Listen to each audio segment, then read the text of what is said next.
What does it mean to descend to the underworld by choice?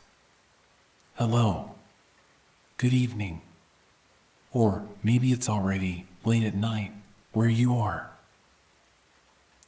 Welcome to the Stillpoint. If you're new here, thank you for finding us. And if you subscribed, you're part of a quiet community now. People who think, who question, who seek. Sometimes I wonder about the lives on the other side of this screen. The cities, the small towns, the different corners of the world where you might be listening. The stories that brought you here. If you ever feel moved, the comments section is there. A quiet place to leave a thought, a moment, a trace of where you are. This is your refuge. For the next hour, the noise stops.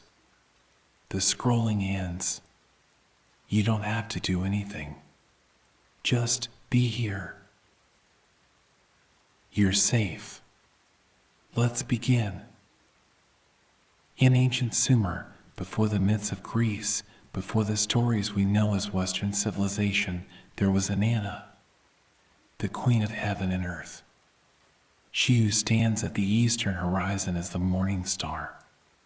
She who shines at dusk as the evening star. Goddess of love and war, of fertility and destruction, of the upper world in all its brightness and power and glory. She is crowned with the shigura, the crown of the steppe, wears lapis lazuli beads around her neck, carries the measuring rod and line that give her authority to decree fates. She is adorned in all the divine powers that make her queen. She is complete, is whole, is at the height of her power, rules the upper world with wisdom and strength, is beloved, is worshipped, is the epitome of divine feminine authority. And yet there is something she must do, something that calls to her from below, from the place she does not rule, from the realm of her sister, her dark sister, Ereshkigal, the queen of the underworld, the one who dwells in the place of no return, the land of dust and silence and death. The myth does not tell us why Inanna decides to descend. The ancient tablets offer a reason to attend the funeral rites of her sister's husband, the bull of heaven. But beneath this surface explanation lies something deeper, something that cannot be spoken directly. Something that every soul knows when the time comes. That wholeness requires descent. That you cannot remain only in the light.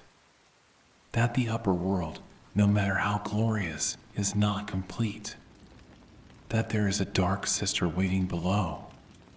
And she must be visited, must be faced, must be known. This is the mystery at the heart of the myth. That Inanna, who has everything, chooses to go to the one place where she has nothing. That she who is crowned descends to the crownless realm. That the Queen of Heaven voluntarily enters the land of death. This is not exile, not punishment, not forced descent. She goes of her own will, opens her ear to the great below, abandons heaven, abandons earth, and prepares to descend to the underworld.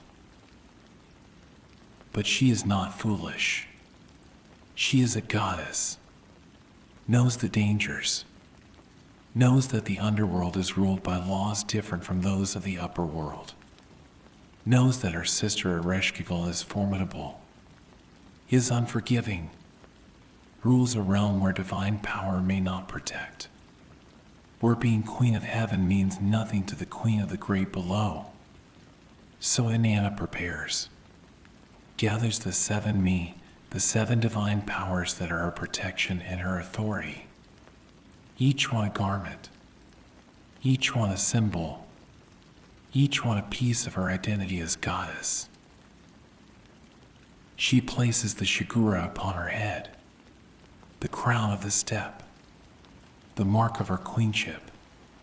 She draped small lapis beads around her neck, the stones of heaven that signify her divine nature. She places the double strand of beads upon her breast, beauty and adornment, power and attraction. She wears the breastplate called Come Man Come, protection and invitation, paradox held in bronze. She slips golden rings on her wrists, circles of eternity, symbols of her endless power. She holds the lapis measuring rod in line, the tools of fate, the instruments by which she decrees what shall be. She wraps herself in the royal robe, the pala dress, the garment that announces queen. She is magnificent, is armored in divinity, is radiant with the full expression of her power. And she knows, she must know, that she will not return wearing these. That the journey to the underworld requires the shedding of everything she is in the upper world. That descent means divestment. That to go down is to go naked. But this knowing does not stop her, does not turn her back. She has heard the call from below, has felt the pull toward her dark sister, and she will go. But first, she takes a precaution, calls her faithful servant, her vizier, Ninshubber, she who accompanies the queen, she who serves without question. Inanna gives her instructions, detailed, specific. Listen carefully. If I do not return in 3 days and 3 nights, you must seek help. Go to the temple of Enlil in Nippur. Plead for my life. If he will not help, go to the temple of Mana in Yor. Plead for my life. If he will not help, go to the temple of Enki in Eridu. He will not refuse you. He will help me. This instruction is crucial, is the thread that connects upper world to lower, is the insurance policy of a goddess who knows she is about to risk everything. Ninshubber accepts the charge. We'll wait. We'll watch. We'll act if the queen does not return. This is foresight. This is wisdom. This is Inanna knowing that courage does not mean recklessness. That descent requires both the willingness to go down and the preparation for rescue should you become trapped below. And then she descends, sets out for the underworld, for the land of no return, for the realm where her sister dwells in darkness and silence. The myth describes the journey in stark terms. She walks from the upper world toward the lower, from light toward dark, from life toward death, from the known toward the unknown. Each step is a choice. Each step could be reversed. She could turn back, could return to her throne, could remain queen of heaven and earth and never face what waits below. But she does not turn back. She continues, down, down, always down. This is the act that defines the myth, the voluntary descent, the choice to leave power and enter powerlessness, the decision to abandon the upper world where you are worshipped and enter the lower world where you are nothing. This is what separates Inanna from other divine figures. She is not cast out of paradise, is not punished for transgression, is not exiled by a higher power. She chooses. She goes. She descends of her own free will. Why? The question echoes through the millennia. Why would a goddess at the height of her power choose to descend into death? What compels the Queen of Heaven to visit the Queen of the Underworld? What is Inanna seeking? What does she hope to find? What does she know that we have forgotten? That wholeness is not achieved in the light alone. That power in the upper world is incomplete without knowledge of the lower. That you cannot be fully alive if you have not faced death. That the dark sister waiting below is not enemy but necessary other. Not opposition but completion. Ereshkigal. The name means Queen of the Great Earth. But the Great Earth is not the surface. Is the depth. Is the underground. Is the womb and the tomb. Is the place where things rot and regenerate. Where life becomes death becomes life again. Ereshkigal rules this realm. Is goddess not of the sun but of the dark. Not of growth but of decay. Not of birth but of death. And she is Inanna's sister. This is not coincidence. This is the structure of psyche. Light has a dark sister. Life has a death sister. Power has a powerless sister. And they are related. Our family. Share origin. Are two faces of one mystery. Inanna knows this. Must know this. Her descent is not invasion. Is not conquest. Is not attempt to overthrow her sister's realm. Is visit. Is recognition. Is the acknowledgement that Ereshkigal exists. That the underworld is real. That death is sister to life. That you cannot behold Queen of Heaven and Earth, without also knowing the great below. Without facing the dark sister. Without descending into the realm you do not control. As she approaches the first gate of the underworld, she is still radiant. Still crowned. Still carrying all her divine powers. Still Queen of Heaven even as she enters the land of death. But she knows, the text tells us she knows, that she is entering a different domain. Is leaving her jurisdiction. Is becoming subject to laws that do not recognize her authority. Is about to meet a power equal to her own. Not lesser. Not subordinate. Equal. Different. Dark where she is light. Still where she is moving. Silent where she is singing. Dead where she is alive. Sister. And Ereshkigal knows she is coming.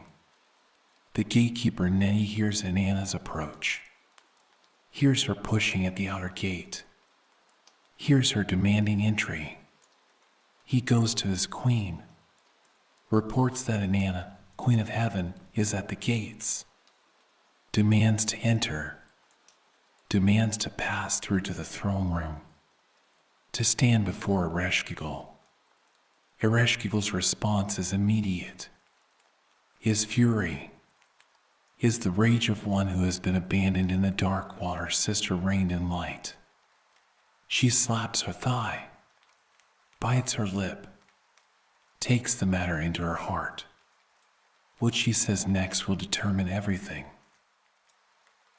She tells Nenny, let her enter.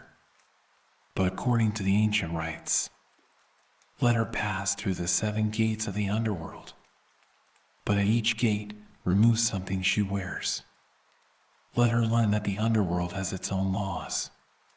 That heaven's power does not extend here. That to enter the land of death, you must surrender the garments of life. Piece by piece, gate by gate, until you stand naked and bowed low before the throne of the Dark Queen. This is not cruelty. This is law. This is the way of the underworld. You cannot enter wearing the garments of the upper world. Cannot bring your crown into the crownless realm. cannot carry your power into the place where power is stripped away, must shed, must release, must allow yourself to be reduced from goddess to supplicant, from queen to naked petitioner. This is the price of descent. This is what it means to go below. Not tourist visit, not sightseeing in the underworld, but real descent, real surrender, real vulnerability.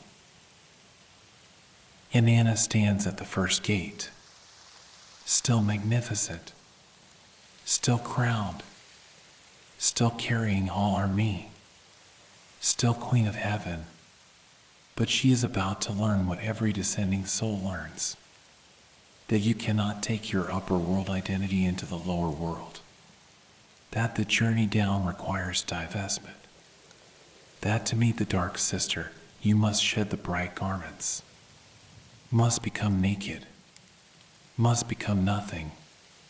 This is the teaching. This is the terror. This is the truth of descent. The myth pauses here, at the threshold. Inanna at the first gate. Ereshkigal on her throne below. The gatekeeper preparing to enact the ancient rites. The stripping about to begin. This is the moment before. The last moment of wholeness in the old sense. The final breath before diving deep. Inanna is still complete. Still armored in divinity. Still radiant with power. But she has opened her ear to the great below, has set her face toward darkness, has chosen descent, and there is no turning back. As you fall asleep tonight, rest with this image.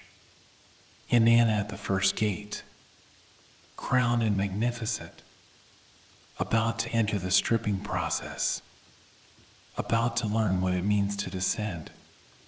She is not afraid, is not hesitant, is determined, is willing, has prepared as much as can be prepared, has left instructions for rescue, has gathered her divine powers, has made her choice. Now comes the acting. Now comes the descent. Now comes the journey through the 7 gates. The 7 surrenders, the 7 dyings before the final death. She stands ready, and so do you, ready to witness, ready to learn, ready to understand what it means when the Queen of Heaven chooses to visit the Queen of the Underworld, when light chooses to meet dark, when life chooses to face death, when the soul decides it is time to descend. At the first gate of the underworld, the gatekeeper Nettie confronts Inanna. Who are you who comes here? She answers with the full force of her identity. I am Inanna, Queen of Heaven. I have come to witness the funeral rites of Gugalanna, the Bull of Heaven, husband of my sister Ereshkigal.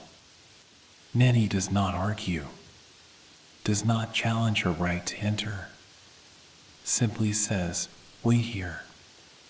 I must speak to my queen.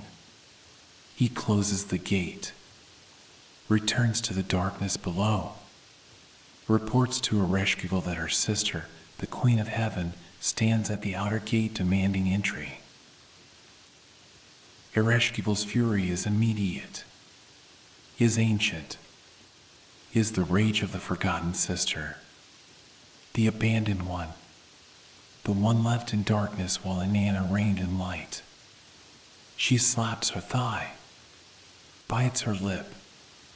The text says she takes the matter into her heart, holds it, lets it burn, then gives her command to Nettie. Let her enter, but bolt the 7 gates of the underworld. Then, one by one, let each gate be opened a crack. And at each gate, according to the ancient rites, remove one of her royal garments. Let her learn that the laws of the underworld are not the laws of heaven. Let her be humbled. This is not arbitrary cruelty. This is sacred requirement. This is the law of descent. You cannot enter the underworld wearing the garments of the upper world. Cannot bring your crown into the crownless realm. Cannot carry your power into the place where power is meaningless. Must be stripped. Must be reduced. Must become naked and bowed low. This is how transformation happens. Not through addition, but through subtraction. Not through gaining, but through losing. Not through ascending, but through descending into the place where everything you thought you were is taken away. Nettie returns to the first gate, opens it a crack, just enough for Inanna to enter. She steps through, magnificent still, crowned and robed and carrying all her divine powers. And Nettie speaks the words that will be repeated 7 times. The ways of the underworld are perfect. They may not be questioned. Then he reaches out, removes the shigura from her head, the crown of the step, the symbol of her queenship, takes it, and Inanna, shocked, asks, "What is this? Why do you remove my crown?" Nettie's answer is simple, unarguable. Quiet, Inanna. The ways of the underworld are perfect. They may not be questioned. This is the response to every protest, every question, every attempt to understand or negotiate or maintain some piece of upper world identity. The ways of the underworld are perfect. They may not be questioned. You do not get to know why. Do not get to understand. Do not get to keep anything. Must simply submit. Must allow. Must let go. The crown is gone. The first piece of identity removed. Inanna is no longer crowned. No longer visually marked as queen. But she still has 6 more garments. 6 more layers of protection. 6 more pieces of her divine self. She continues, walks deeper into the underworld, arrives at the second gate, and again the gate opens just enough, just a crack. She enters, and Nettie removes the next piece, the small lapis beads from around her neck, the stones of heaven, the mark of her divine nature. Again she protests, "What is this?" And again the answer, "Quiet, Inanna. The ways of the underworld are perfect. They may not be questioned." This is the rhythm of descent, gate by gate, piece by piece, protest and silence, question and command, each removal a small death, each loss a diminishment, each gate a deeper level of vulnerability. The third gate opens.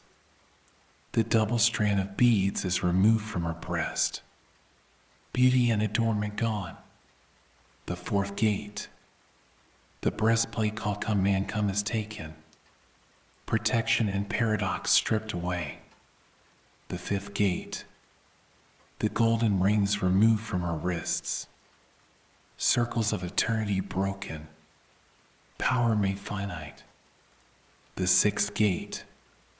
The lapis measuring rod and line torn from her hands. The tools of fate. The instruments of authority. Gone. No longer can she decree what shall be. No longer does she hold the power to measure and judge. And still one gate remains. One garment left. The royal robe. The pala dress. The final marker of her queenship. the last piece of upper world identity. She arrives at the seventh gate. We can now, stripped of almost everything, but still wearing the robe, still clothed, still covered, still something of a queen. The gate opens. She enters, and Nettie removes the robe, takes it, leaves her naked, completely naked. No crown, no jewels, no protection, no tools, no garments, nothing. Just Inanna, stripped of divinity, reduced to bare existence, vulnerable, exposed, powerless.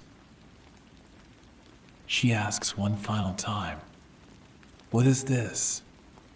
Why must I be naked?" And the answer comes again, for the seventh time. Quiet, Inanna. The ways of the underworld are perfect. They may not be questioned. And this time she does not protest further, has no ground left to stand on, no authority to claim, no power to invoke, is simply a naked being in the land of death, about to face her dark sister, about to stand before Ereshkigal's throne with nothing, no defenses, no weapons, no garments, only herself, raw, real, reduced to essence. This is the journey every descending soul must make. The stripping away of identity, the removal of the masks we wear, the garments we hide behind, the roles that protect us, the titles that define us, the powers that make us feel safe. All of it must go, must be left at the gates, must be surrendered if we are to enter the deep places, if we are to face what lives in the underworld of our own psyche, if we are to meet the dark sister who waits below. Each gate represents a layer of persona, a mask, a role, a piece of who we think we are. The crown is authority, the identity we claim in the world, the role we play, parent, professional, provider, protector, whatever position gives us status, gives us power, gives us recognition.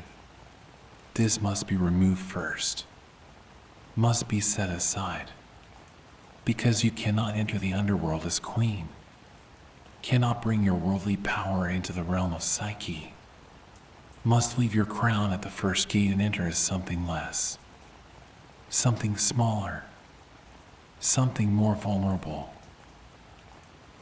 The lapis beads are divine nature, the belief that you are special, chosen, different from others, better than, exempt from the laws that govern ordinary humans.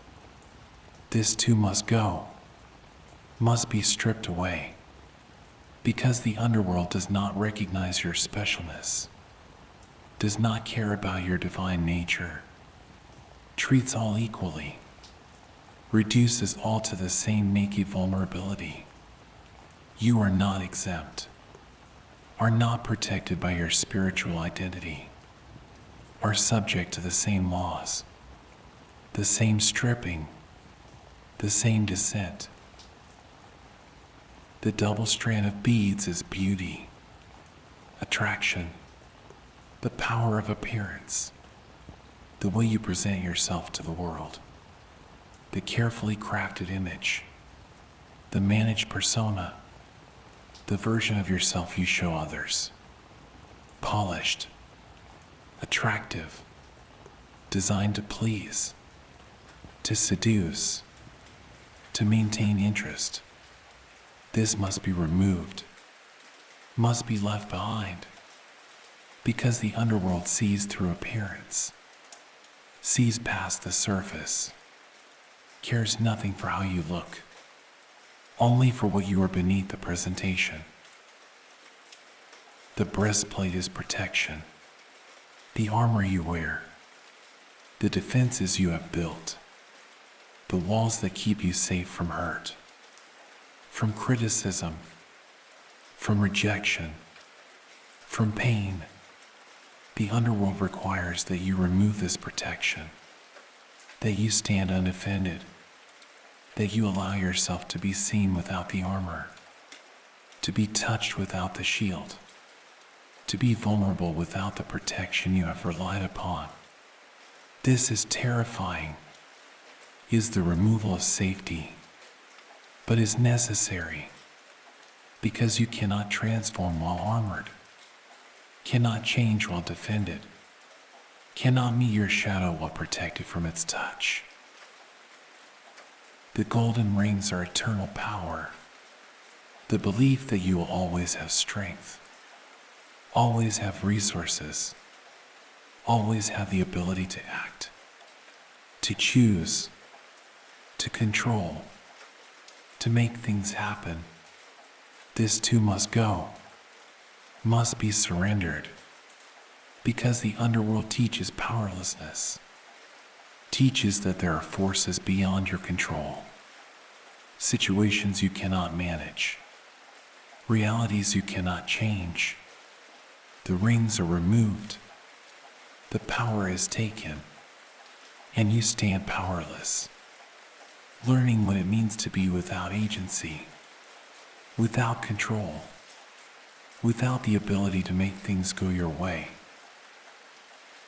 The measuring rod and line are judgment, discernment, the ability to decide what is right and wrong, good and bad, acceptable and unacceptable, to measure others, to measure yourself, to decree fates, to determine outcomes, to know, to be certain.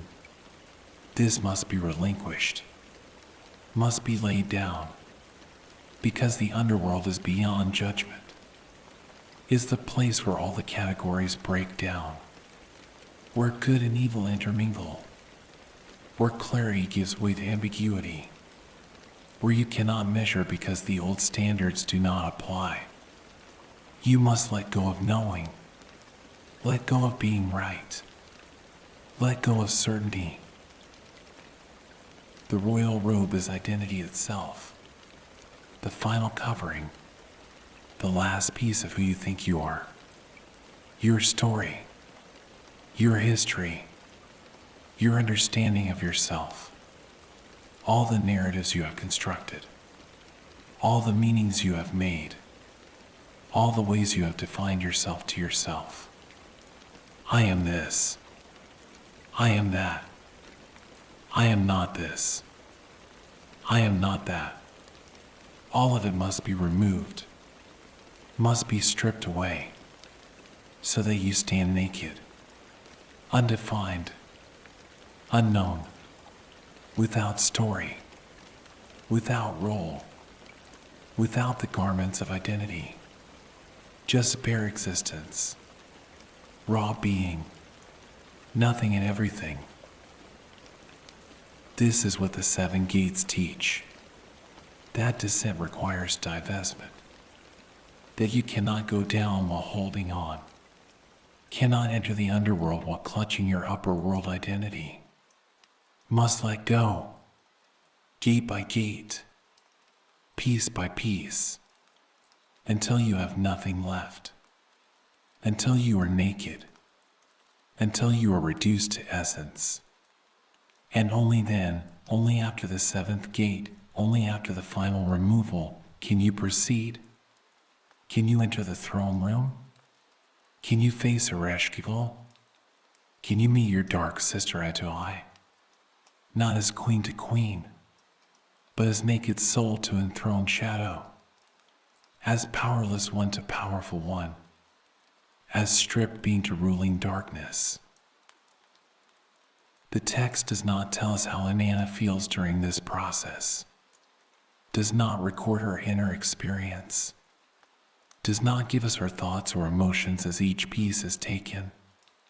We see only the external, the removal, the protest, the silencing, the continued descent.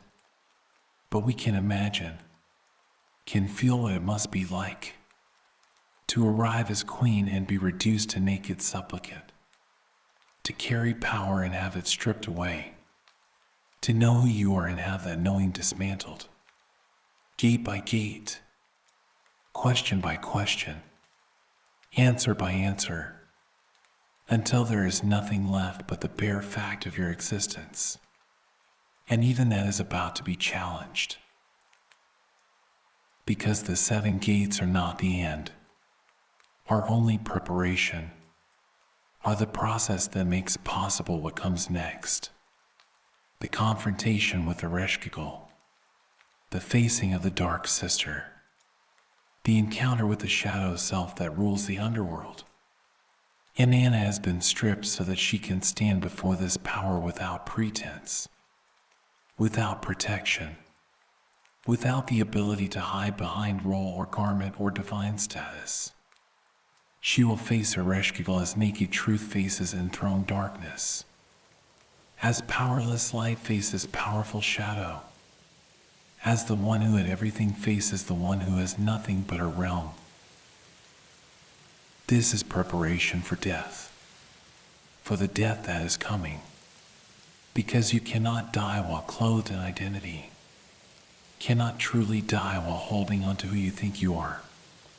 Must be stripped first, must be naked, must be reduced to nothing, so that the death that follows is complete, is total, is the death not just of the body but of the self, the ego death, the dissolution of identity, the complete undoing that makes transformation possible.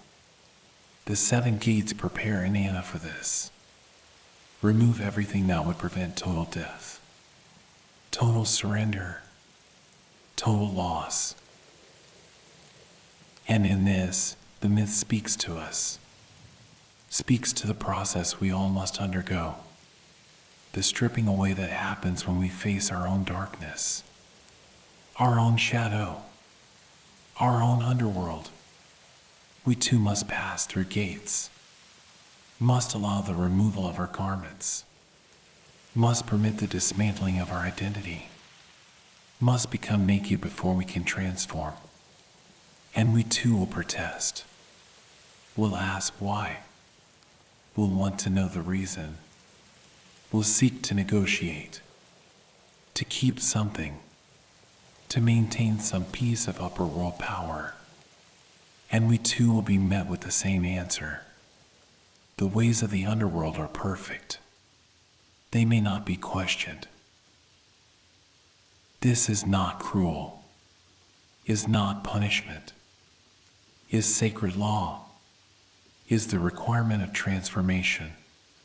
You cannot become new while clinging to old, cannot transform while holding on to previous identity, cannot descend while grasping upward, must let go, must be stripped, must become naked, must pass through all 7 gates, must allow each removal, must accept each loss, must bear each diminishment, until you stand naked at the threshold of the throne room, ready to face what waits below, ready to meet your dark sister, ready to die the death that makes rebirth possible.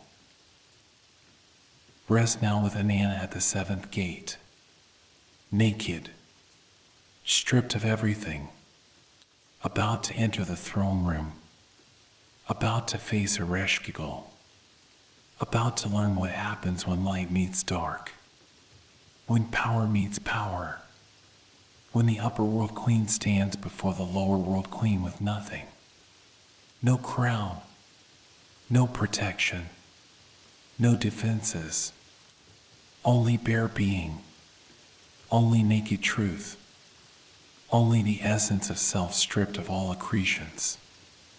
The gates are behind her, the throne room ahead, and she walks forward, naked, vulnerable, ready, not because she wants to be, but because she has no choice, has passed through the gates, has allowed the stripping, has accepted the law, and now must face what comes next, what waits in the darkness, what her dark sister has prepared for her, the judgment, the death, the hanging on the hook.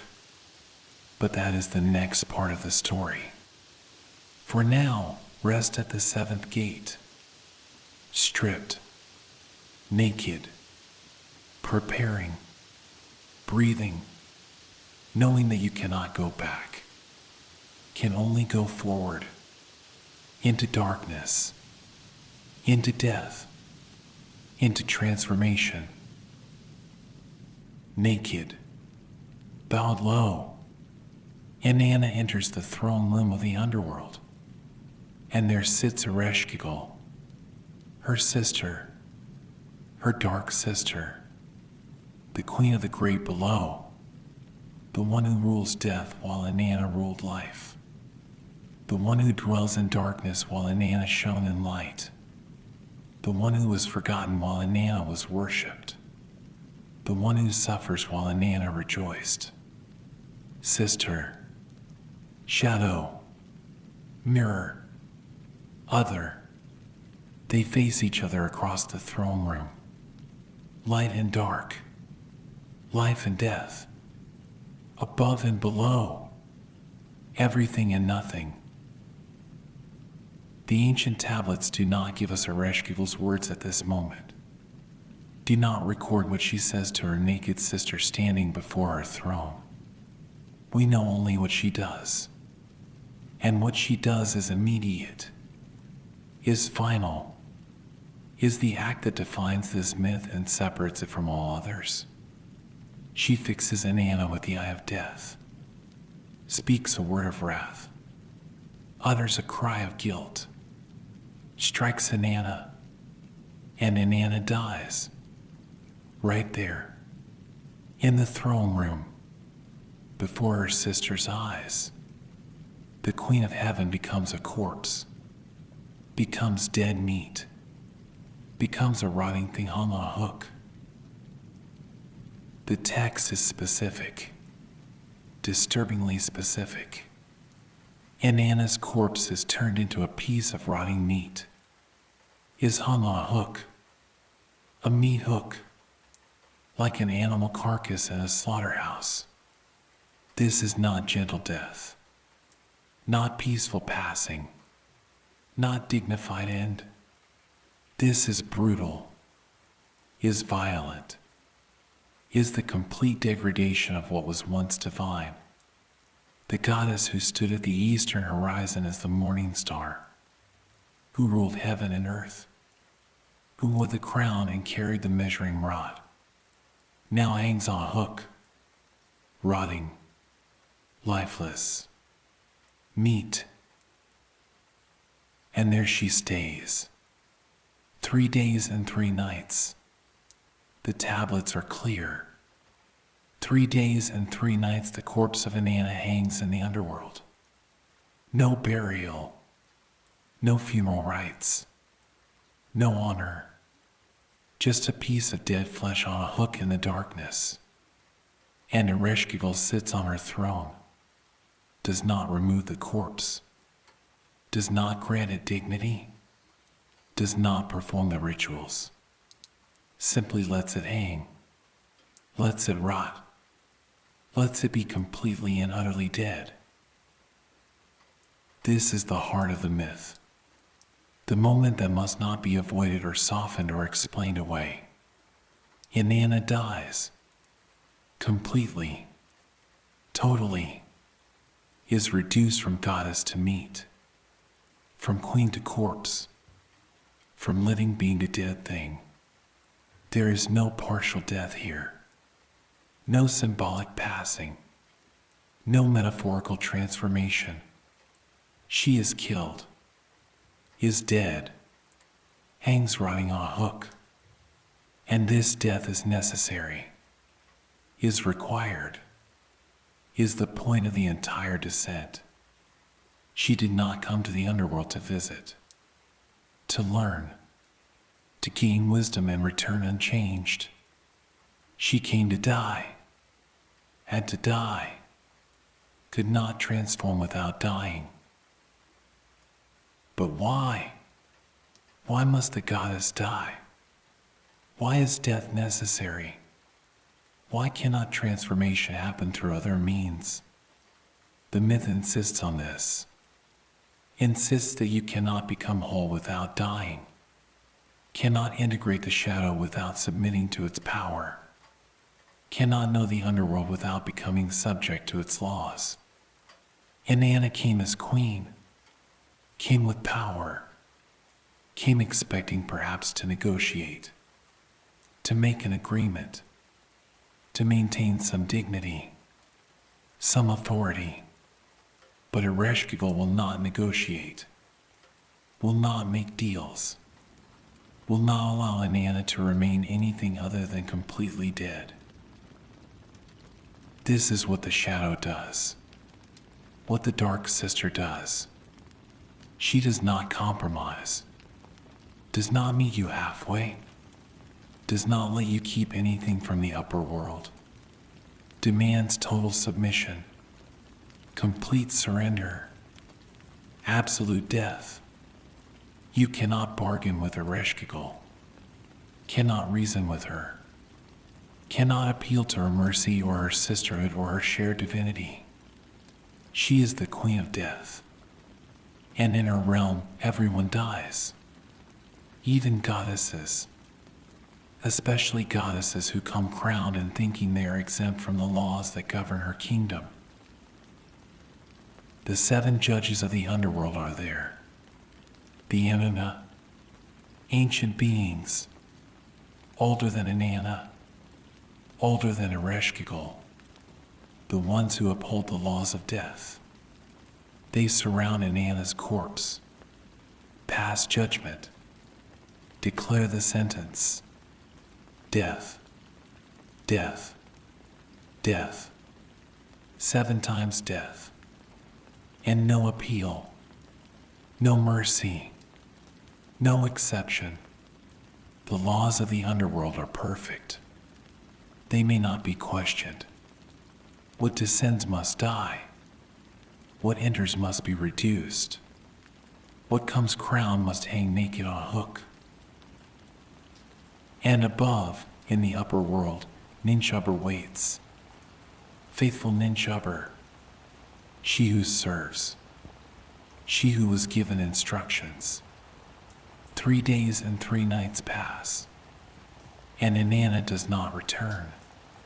The time limit is reached. The signal is clear. Something has gone wrong. Inanna is trapped. Or worse, Ninshubber does not hesitate, does not hope for more time, does not wait to be sure. She acts, begins the rescue mission, goes to the temples as instructed. Enlil first, then Nana, seeking help, seeking intervention, seeking someone who will care that the Queen of Heaven has not returned from the land of death. But this is the future, is what will come. For now, we are in the underworld, in the throne room, with the corpse, with Ereshkigal, with the silence that follows violent death. Inanna hangs on the hook, and Ereshkigal sits on her throne. And between them is the space where everything that was not said must now be felt. All the rage, all the abandonment, all the pain of being the forgotten sister, the dark one, the one left in the underworld while Inanna ruled above. All of it is in this room, in this silence, in this moment of corpse and queen. What is Ereshkigal feeling? The tablets do not tell us directly, but we can sense it, can feel it in the violence of the death, in the degradation of hanging the corpse on a hook, in the refusal to grant dignity or honor or burial. This is rage, is fury, is the wrath of one who has been abandoned, who has suffered alone, who has ruled the realm of death and pain and darkness while her sister danced in the light and received worship and wore the crown. Why should Inanna be allowed to visit? To come and go? To descend and return? To experience death and then escape it? No. If she comes here, she stays. If she enters death, she dies. Completely. Finally, without return. This is the Shadow's revenge, the Dark Sister's justice. You cannot ignore me and then expect welcome, cannot abandon me and then demand hospitality, cannot leave me in darkness and then visit as tourist. If you come all the way. You submit. You die. You hang on the hook like every other dead thing that enters my realm. You are not special, not exempt, not protected by your upper world status. Here you are meat, and meat rots on hooks. But beneath the rage is something else, something the myth will reveal later, something that Ereshkigal herself may not fully know. She is in pain, is suffering, is laboring. The tablets describe her later as groaning, as moaning like a woman in childbirth. She is birthing something, creating something, and it is agonizing. And she is alone, has been alone, has had no one to witness her pain, no one to sit with her, no one to acknowledge her suffering. She is the Dark Sister, the forgotten one, the one who holds the pain while others hold the joy. And Inanna's arrival does not bring comfort, brings only more rage, more hurt, more reminder of abandonment. So Inanna hangs, and the question becomes, is this the end? Is this where the story concludes? With the goddess dead and rotting in the underworld? With the Dark Sister victorious and the Light Sister destroyed? With death triumphant and life extinguished? If we did not know what comes next, we might think so. Might believe that this is tragedy. That Inanna's descent was a mistake. That she should not have come. Should have stayed in the upper world. Should have remained crowned and alive and far from her Dark Sister's realm. But the myth does not end here. Cannot end here. Because death is not the end. Is the middle. Is the necessary passage to what comes after. But for 3 days and 3 nights, death is absolute. Is complete. Is total. There is no life in Inanna's corpse, no spark, no hope, no indication that anything will change. She is dead, and that death must be honored, must be given its full weight, must not be rushed past in eagerness to get to resurrection. 3 days and 3 nights, long enough for rot to begin. Long enough for certainty of death, long enough for anyone watching to abandon hope, long enough for the upper world to realize she is not coming back, long enough for finality to settle in. This is what transformation requires.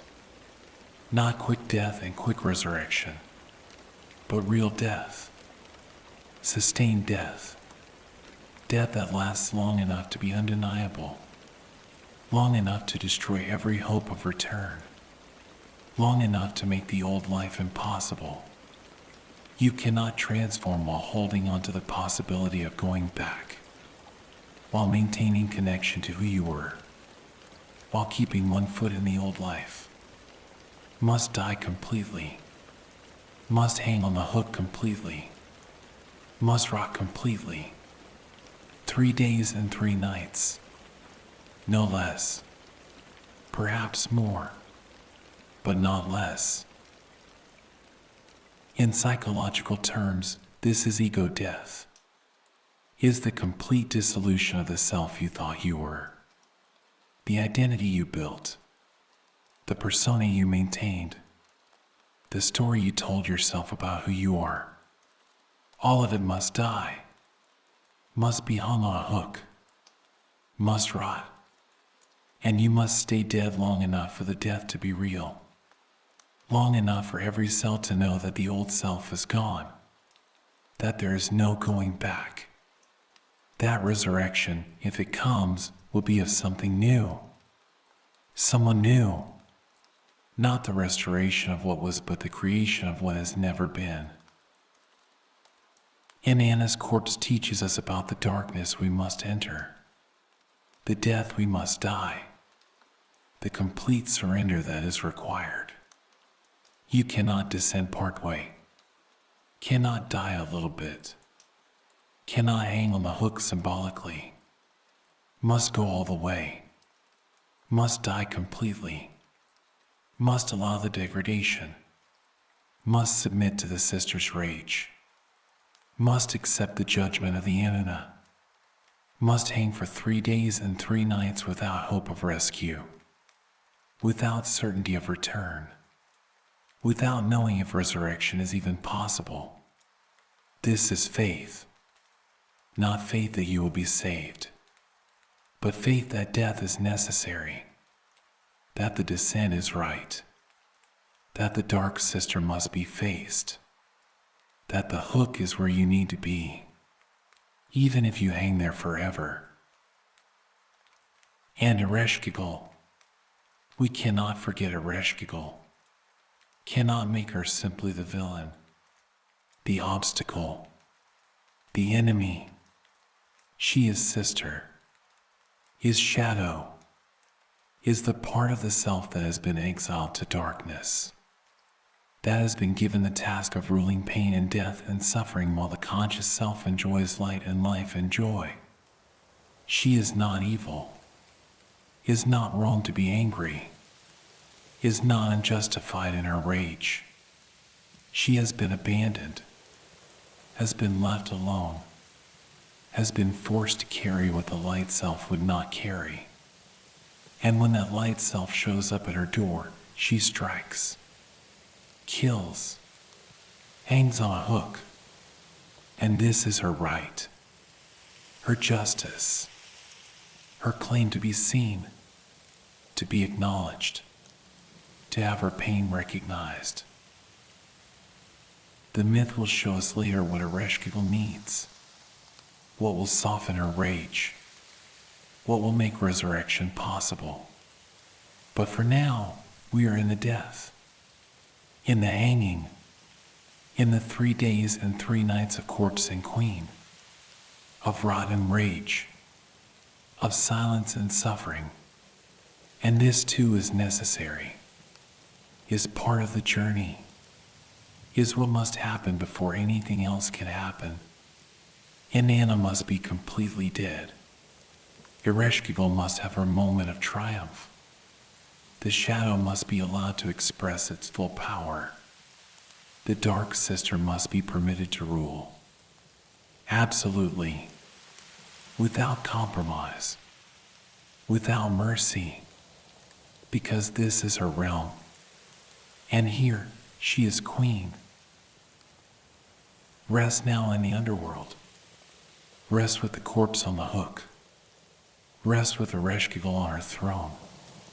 Rest in the darkness that surrounds them both. This is the deepest point of descent, the lowest place, the complete death. There is no hope here, no light, no life, only death, only darkness, only the truth of what happens when you descend all the way, when you face your shadow completely, when you submit to the dark sister without reservation. You die, hang on a hook, rot, and wait. 3 days and 3 nights, in silence, in darkness, in the absolute certainty that the old self is gone, and the new self, if it comes, has not yet been born. This is the space between, the death space, the necessary darkness. Rest here, with Inanna, with Ereshkigal, in the underworld, where death is queen. 3 days and 3 nights have passed, and Inanna has not returned. Ninjubber knows, has been counting, has been watching the horizon, has been waiting for the impossible moment when her queen walks back from the land of no return. But that moment does not come. The time is up. The agreement is broken. Inanna is trapped. Or worse, Ninjubber does not wait another hour, does not hope for mercy from time. She acts, goes to Nippur, to the temple of Enlil, father of the gods, falls at his feet, tears her clothing, pours dust on her head, mourns as one mourns the dead, and pleads, "My queen has descended to the underworld and has not returned. Help her." Enlil's response is cold, is dismissive, is the response of one who believes in consequences. She wanted the great below. She opened her ear to that dark realm. She desired the realm of no return. Let her stay there. Let her learn what it means to desire darkness. I will not help her. This is patriarch speaking. This is the voice that says you made your choice. Now live with it. You descended, you suffer. You wanted transformation, accept destruction. No rescue. No intervention. No mercy. Ninjubber leaves his temple. Rejected, but not defeated. She has 2 more temples to visit, 2 more gods to petition. The instructions were clear. If one refuses, go to the next. She goes to Yor, to the temple of Nanna, the moon god, Inanna's father. Surely a father will help his daughter. Surely paternal love will move him to action. She performs the same ritual, tears her clothing, pours dust on her head, mourns publicly, dramatically, pleads for intervention. My queen, your daughter, has descended and not returned. Help her, save her, bring her back from death. But Nanna's response is the same as Enlil's. Word for word. She desired the great below. Let her stay there. Let her experience what she sought. I will not help. This is abandonment. Is the refusal of even familial love to intervene in the underworld's claim. You enter death. You belong to death. Even fathers will not save you. Ninjubber has 1 temple left. 1 god who might help. Enki, the god of wisdom and waters. The one who knows the deep places.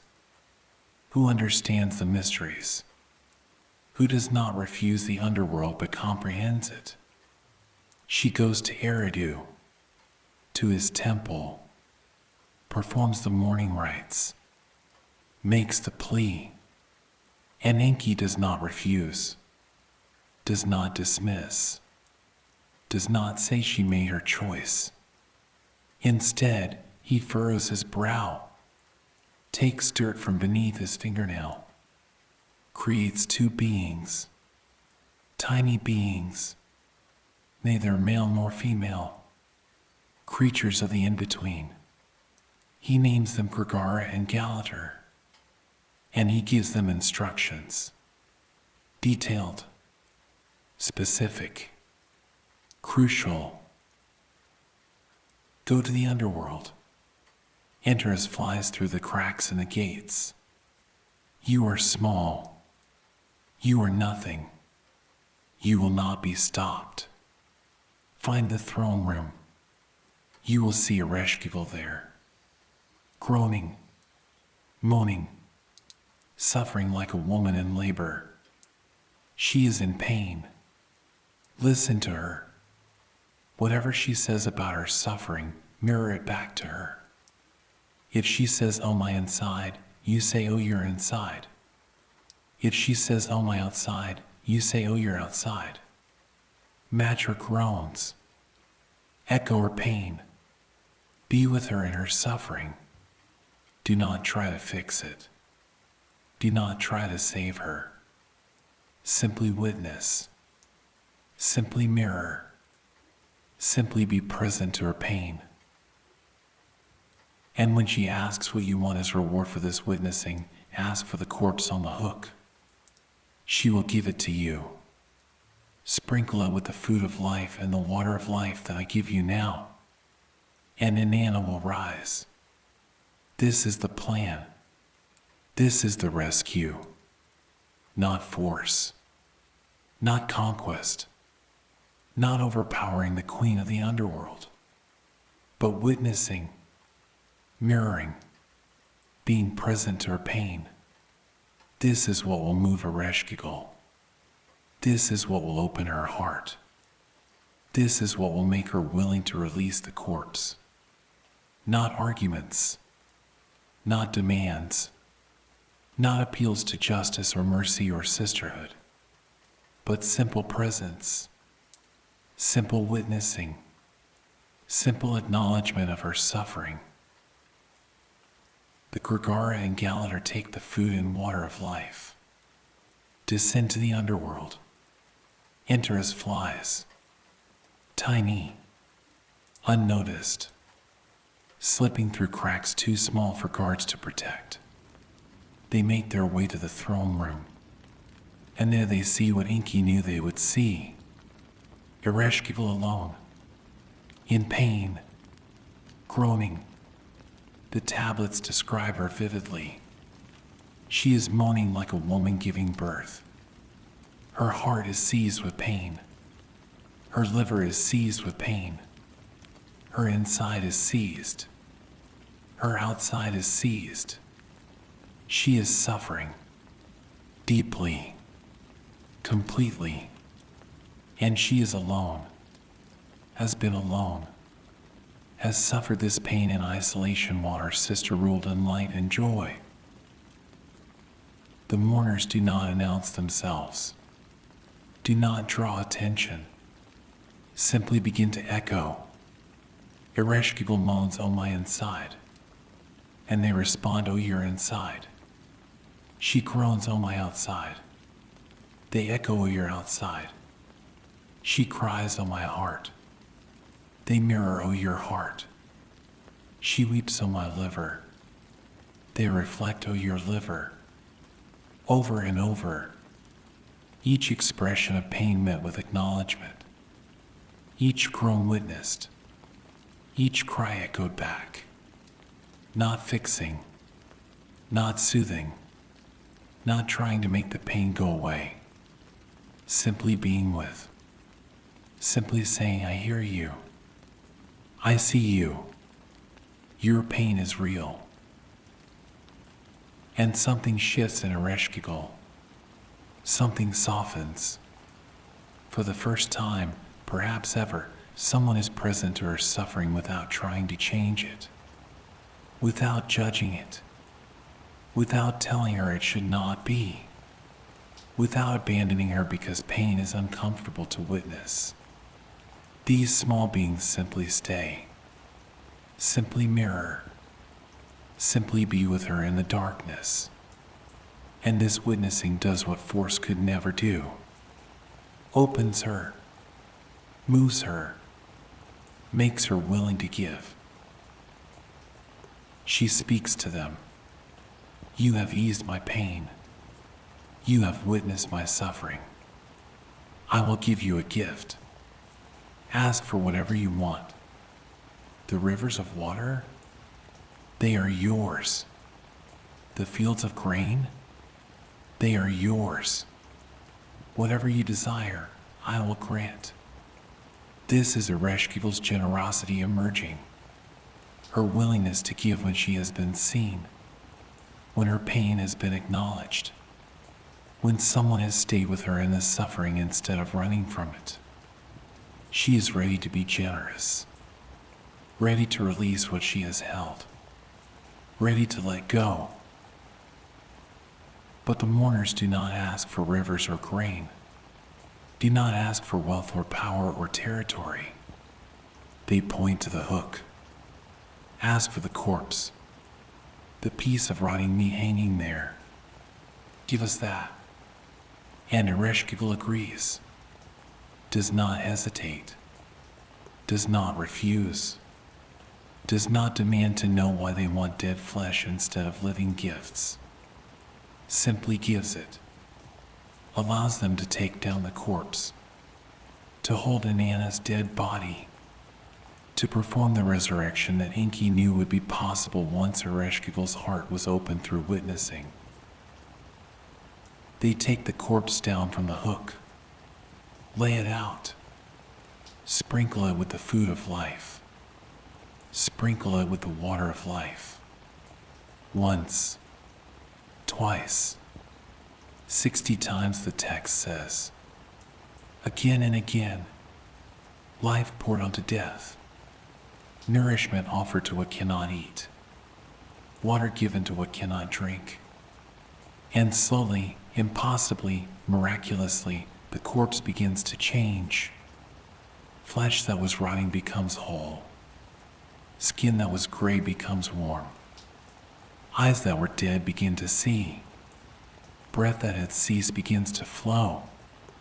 Inanna rises, returns to life, is resurrected, not because force was used, not because the underworld was conquered, but because her dark sister's pain was witnessed, was honored, was met with presence instead of fear.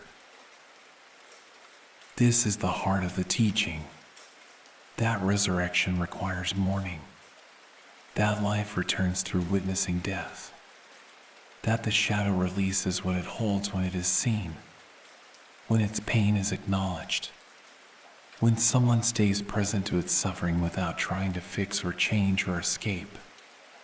Ereshkigal did not need to be defeated, needed to be witnessed, needed someone to echo her pain, to mirror her suffering, to say your pain is real and I am here with it. And when this happened, when she was truly seen, she let go, allowed the resurrection, permitted Inanna to return to life. But notice who performs this witnessing. Not gods, not heroes, not powerful beings with weapons and authority, but Grigara and Gallater, tiny creatures, neither male nor female, in-between beings, those who do not fit categories, who are not bound by the usual distinctions, who can move between realms because they belong fully to neither. They are the ones who can witness Ereshkigal, can mirror her pain, can be present without agenda, without the need to fix or save or change. They simply are with. And this being with is what transforms. In psychological terms, these are the parts of the self that can hold paradox, that can be with suffering without needing it to end immediately, that can witness pain without being destroyed by it, that can acknowledge the shadow without being consumed by it.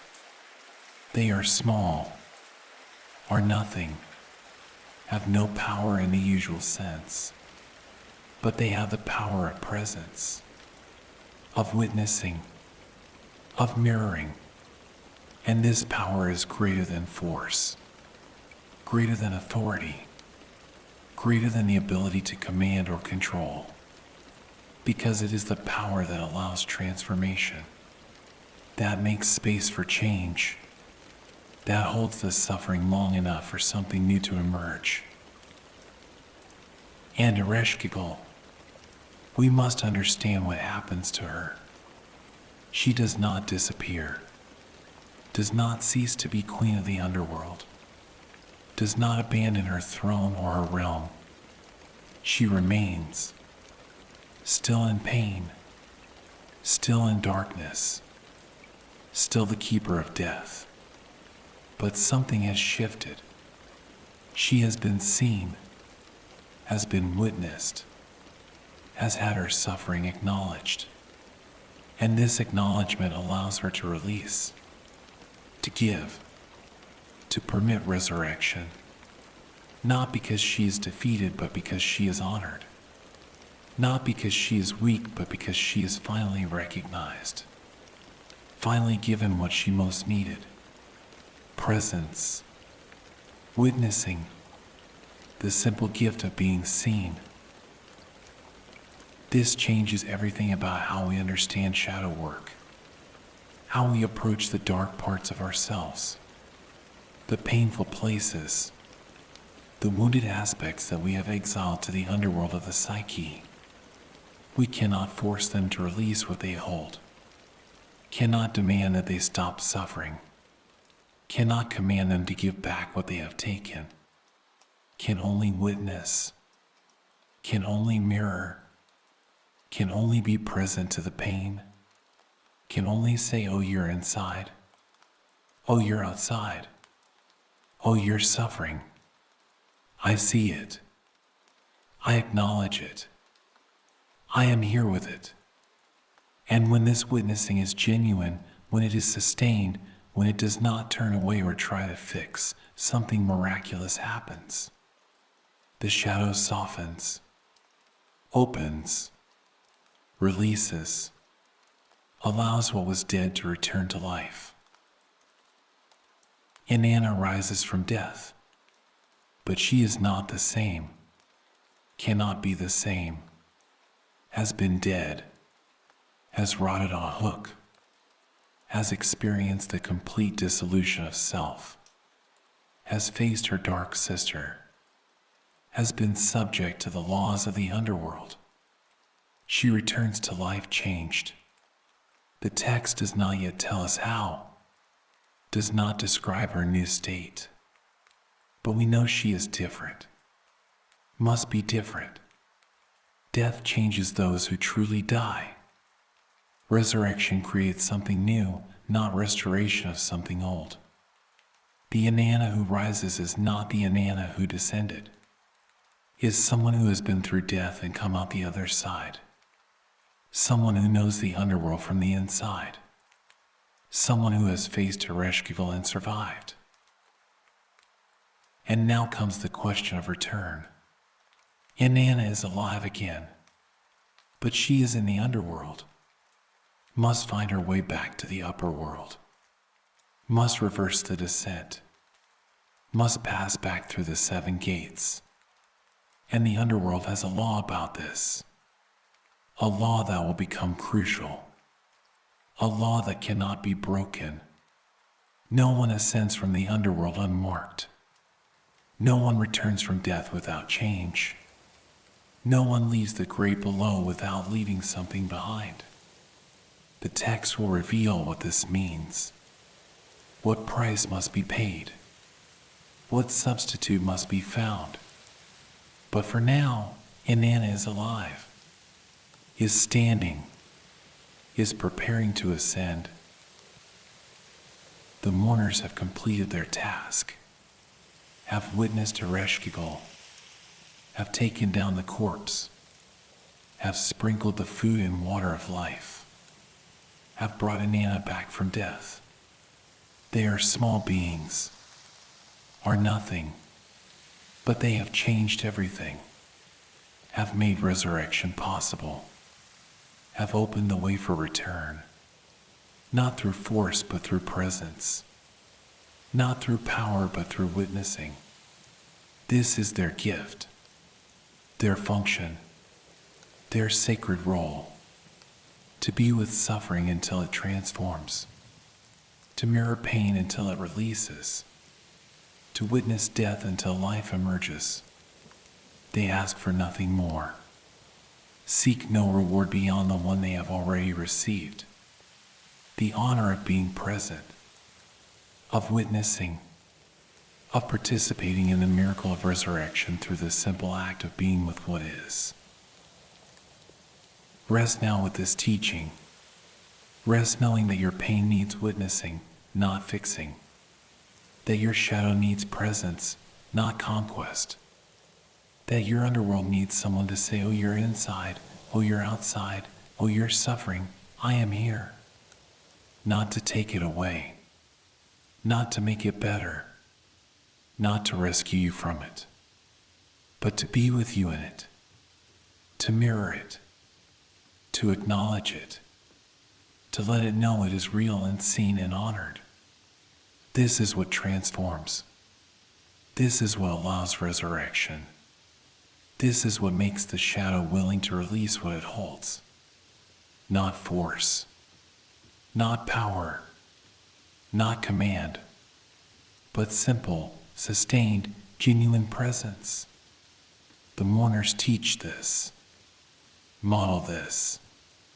Show us that the smallest beings, the ones who are nothing, who fit no category, who have no power in the usual sense, these are the ones who can witness the underworld's pain, can be with Ereshkigal, can bring Inanna back to life, through presence, through mirroring, through the sacred act of being with suffering until it transforms into something new, something alive, something resurrected.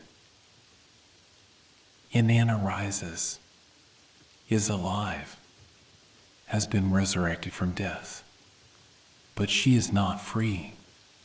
The underworld has laws, ancient laws, unbreakable laws, and one of those laws is absolute.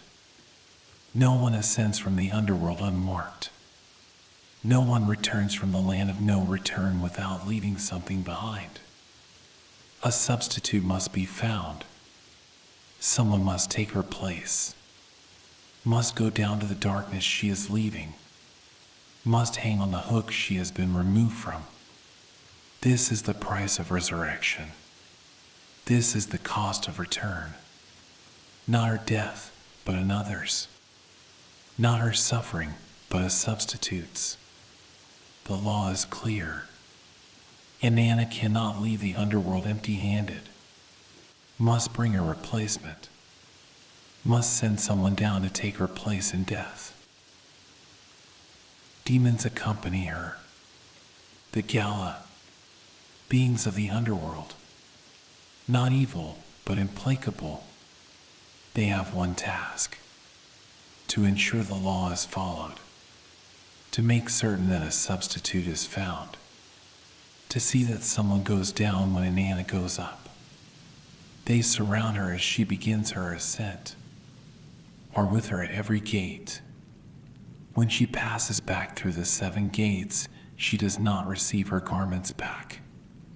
The myth is silent on this, does not describe her rerobing, suggests perhaps that she ascends as she descended at the end, naked, or perhaps clothed differently, changed, no longer the same queen who went down. The gates open for her, but the demons remain. Follow her, wait with her, insist that the law must be fulfilled. She emerges into the upper world, returns to light, to life, to the realm she once ruled. But everything looks different now. She has been dead, has rotted on a hook, has faced her dark sister, has been witnessed in her dissolution and resurrected through mourning. She is not the same, cannot be the same, sees the world through eyes that have known death, through a heart that has stopped and started again, through a soul that has traveled to the great below and returned. She is changed, and the world, though unchanged, appears different to her changed perception. The first person she encounters is Ninshubber, faithful Ninshubber, who waited, who mourned, who sought help, who did everything asked of her and more. Ninshubber is dressed in mourning clothes, is covered in dust, is performing the rituals of grief, has not stopped mourning even though Inanna has returned, is still in the posture of loss, of devotion, of service. The demons see this, move toward Ninshubber, suggest her as substitute. She mourned, she served, she would be appropriate. But Inanna refuses, speaks with authority. No, not her. She is my faithful servant. She did not forget me. She mourned my absence. She sought my rescue. She cannot be the substitute. The demons accept this. Move on. The search continues. Inanna travels to her various temples, visits the places of her worship, and at each temple she finds her supporters dressed in mourning, grieving her absence, honoring her death. They have not forgotten, have not moved on, are still in the posture of loss and remembrance. The demons approach each group, suggest them as substitutes, but Inanna refuses each time. No, they mourned, they remembered, they honored my descent. They cannot be taken. The demons accept. The law does not require that the substitute be one who grieved, but Inanna will not choose those who remain faithful, will not punish those who honored her absence with their sorrow. Then she comes to her own palace, to the seat of her power, to the place where she ruled as queen. And there, sitting on her throne, dressed in magnificent robes, is Dumuzi, her husband, her consort, her beloved. He is not mourning, is not dressed in grief, is not performing rituals of loss. He sits on her throne, wears her authority, has taken her place, has assumed her power, has not waited, has not grieved, has perhaps even enjoyed her absence, has ruled without her, has taken what was hers and made it his. And he is content, is comfortable, shows no sign of having missed her, no indication that her death troubled him, no evidence that her absence caused him pain. Inanna looks at him with the eye of death, the eye she learned in the Underworld, the eye that sees through appearance to truth, that penetrates pretense to reveal what is hidden, that knows the difference between authentic grief and performed ease. And what she sees enrages her. This is the one who should have mourned. This is the one whose grief should have been greatest. This is the one who should have torn his clothes and poured dust on his head and wailed at the gates. But he did not. He sat on her throne, took her place, acted as if her death changed nothing except that now he could rule alone. This is betrayal. This is the failure to honor. This is the sin of forgetting, of not grieving, of moving on too quickly, of taking advantage of absence. She fixes him with the eye of death, points, speaks the words that seal his fate. Him. Take him. He is the substitute. The demons surge forward. Sees Dumuzi. He realizes too late what is happening. Understands in that moment the cost of not mourning, of not honoring absence, of sitting on thrones that are not his. He runs, flees from the demons, calls to the sun god Yutu for help. Transform me. Hide me. Save me from the demons. And Yutu, perhaps out of pity, perhaps out of recognition that Dumuzi's crime was not malice but thoughtlessness, transforms him, changes him into a gazelle, swift, able to escape, and Dumuzi runs. But the Gala are relentless, are implacable, cannot be escaped, are manifestations of cosmic law, not personal vendetta. They pursue, they chase, they hunt, and eventually, inevitably, they catch him, seize him, drag him toward the underworld, toward the fate he tried to avoid, toward the hook that waits, toward the death that must be died. The substitute has been chosen. The law will be fulfilled. Dumuzi will descend, will die, will take Inanna's place in the realm of Ereshkigal. But then Dumuzi's sister appears, Inanna, she who is faithful, she who is devoted, she who loves her brother despite his failures. She offers herself. Take me instead. Let me be the substitute. Spare my brother. I will go down. I will take his place. I will die in his stead. This is love. This is sacrifice.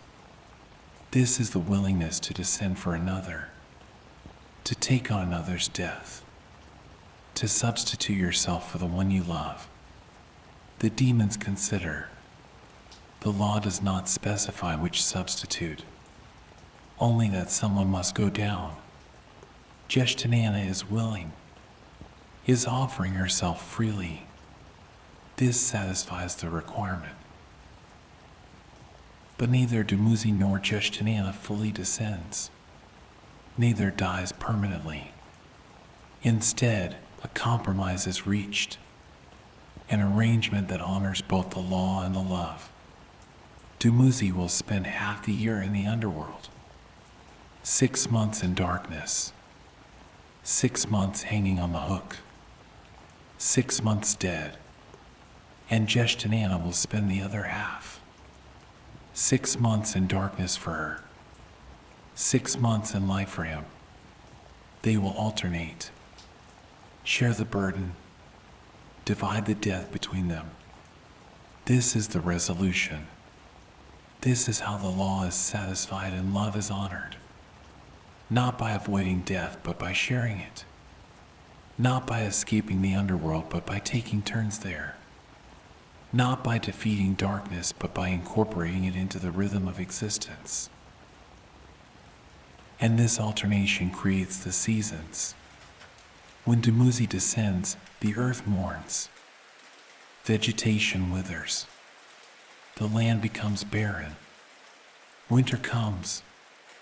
The world grieves the absence of the life force, holds the sorrow of death, enters its own underworld time. And when he ascends, when Inanna takes his place below, the earth rejoices.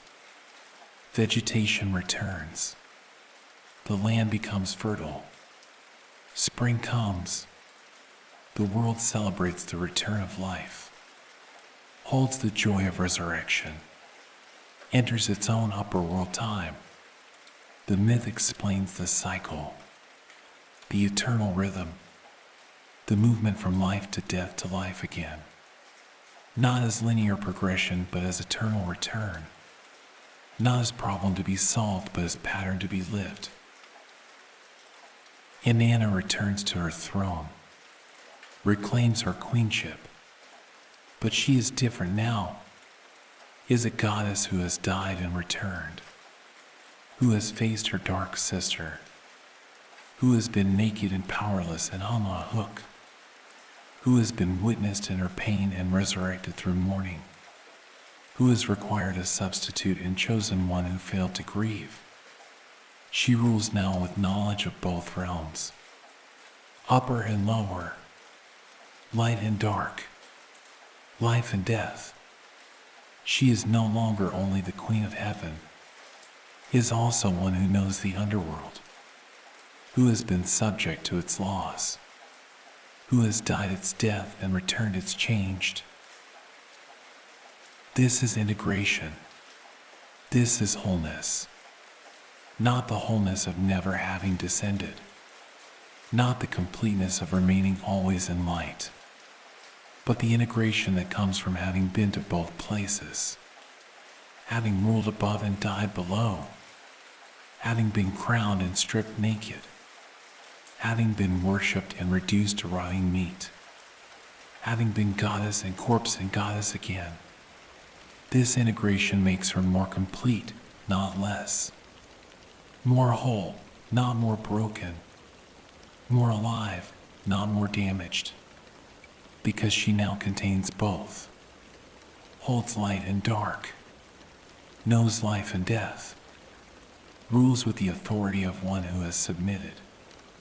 Leads with the power of one who has been powerless. And the substitute. Dumuzi alternating with Inanna.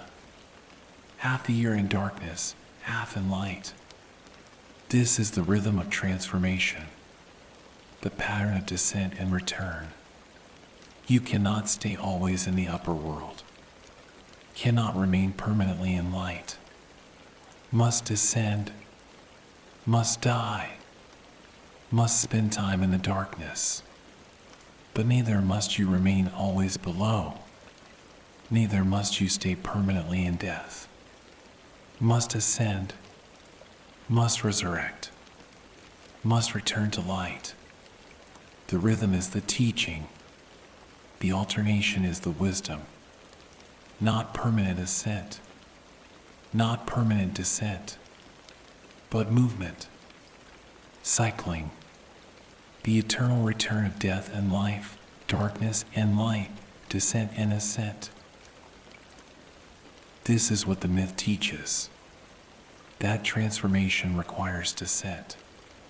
That wholeness demands death. That resurrection needs mourning. That return requires substitute. That the underworld is not place to visit once and never return to, is not problem to solve and be done with, but realm that must be known, must be integrated, must be honored in its proper rhythm. You will descend again, will die again, will hang on the hook again, not because you failed, not because you did something wrong, not because you are broken or incomplete or insufficient, but because this is the pattern, this is the rhythm, this is how souls become whole, through descent and return, through death and resurrection, through the eternal cycling between upper and lower, light and dark, life and death. And the dark sister, Ereshkigal, remains below, still rules the underworld, still sits on her throne in pain, still holds the realm of death. But she has been witnessed, has been seen, has had her suffering acknowledged.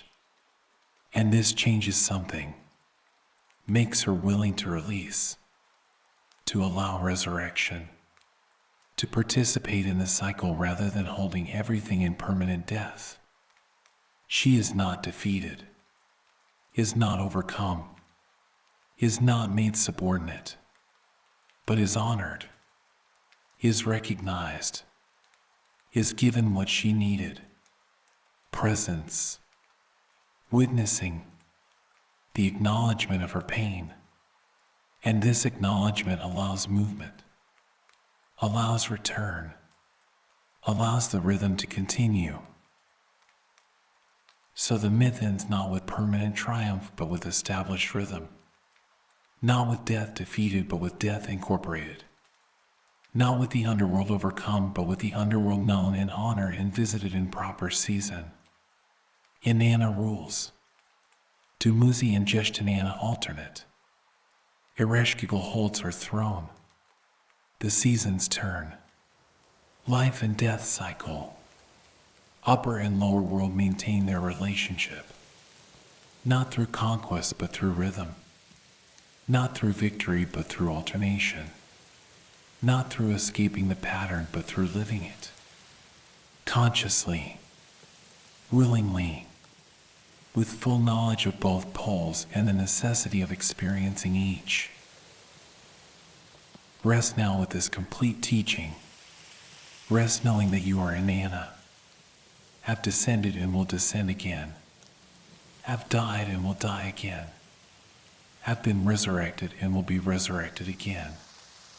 This is not failure, is not indication that the first descent did not work, is the rhythm, is the pattern, is the way transformation continues, through cycles, through seasons, through the eternal movement from light to dark and back again. You are also Ereshkigal, have pain that needs witnessing, have suffering that requires presence, have darkness that must be honored, not overcome. You are also the mourners, small, nothing, but able to be present, able to witness, able to mirror pain until it softens and releases. You are also Dumuzi, have failed to grieve, have sat on thrones not yours, have forgotten to honor absence, must descend, must pay the price, must spend time in darkness. And you are just Inanna, willing to substitute, to take on another's darkness, to descend for love. All of these, all of them, moving through the rhythm, cycling through the pattern, descending and ascending, dying and resurrecting, living the myth, being the teaching, embodying the wisdom of Inanna, who descended to the great below and returned, changed, whole, complete, integrated, cyclical, alive in both realms, Queen of Heaven and Earth and knower of the Underworld. This is your inheritance. This is your pattern. This is your path. Rest in it. Trust it. Live it. The journey is complete. You've traveled far tonight. Through shadows, through light, through depths most never see. Your mind has done its work. You can rest now. This is the Stillpoint, your anchor in the sea of thought, a place you can always return to whenever the world becomes too loud. Thank you for listening. Thank you for trusting this space, for trusting yourself. Sleep well. Good night.